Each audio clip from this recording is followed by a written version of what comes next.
Hi friends, నిన్న వర్షం బీభత్సం మా ఇంటి దగ్గర ఎట్లా చేసిందో చూపిస్తాను. ఇవన్నీ సుబాబుల్ చెట్టు గాలికి వేర్లతో సహా అప్రూట్ అయ్యింది. జేసీబీకి నైట్ కాల్ చేసాము.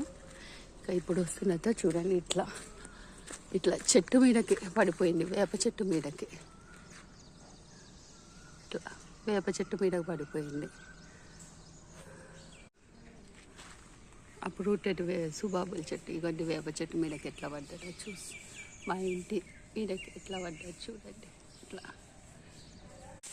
ఇవన్నీ ఇది ఇట్లా కరెంట్ ఇవ్వండి కొమ్మ, అవన్నీ సుబాబుల కొమ్మ చెట్టు. ఇట్లా వేప చెట్టు కొమ్మల మీద పడి కనిపిస్తుందా మీకు? ఇంకా కొమ్మలు ఇవ్వండి. సుబాబుల కొమ్మ పడిపోయింది. వేప చెట్టు కొమ్మల మీద పడి కొమ్మలు పట్టుకుంది.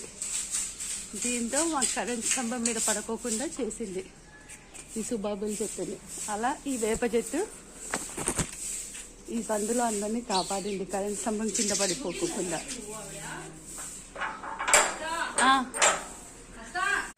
ఇక నైట్ ట్రాన్స్కో వాళ్ళు వచ్చి అందిన కాడికి కొమ్మలు కట్ చేసి వెళ్ళారు. పాపం ఆ టైంలో కూడా రేకులు ఎంతవరకు ఉంటే అంతవరకు ఎక్కి కట్ చేశారు. ఇంకా అవతల సైడ్ లేకుండే, సో ఇక్కడ వరకు కట్ చేశారు. ప్రాబ్లం లేదనేసి వెళ్ళారు.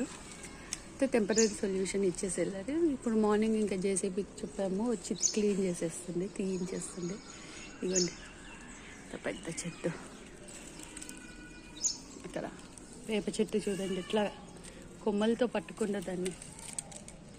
అవండి కనిపిస్తుందా మీకు? అన్ని చోట్ల వేప చెట్టు అవండి, అన్ని చోట్ల వేప చెట్టు. ఆఫ్ వ్యూ చూడండి, ఈ చెట్టు ఎట్లా సుబాబుల చెట్టు ఎట్లా పడిపోయిందో చూడండి. మొత్తం వేప చెట్టు మీద రెస్ట్ తీసుకుంది. ఇదండి వేప చెట్టు మీద మొత్తం రెస్ట్ అయ్యింది చూడండి. వేప చెట్టు మీద రెస్ట్ తీసుకుంటుంది. ఈ విధంగా ప్రొటెక్ట్ అయ్యింది చూడండి. మొత్తం ఎట్లా పడ్డారో సుబాబుల్.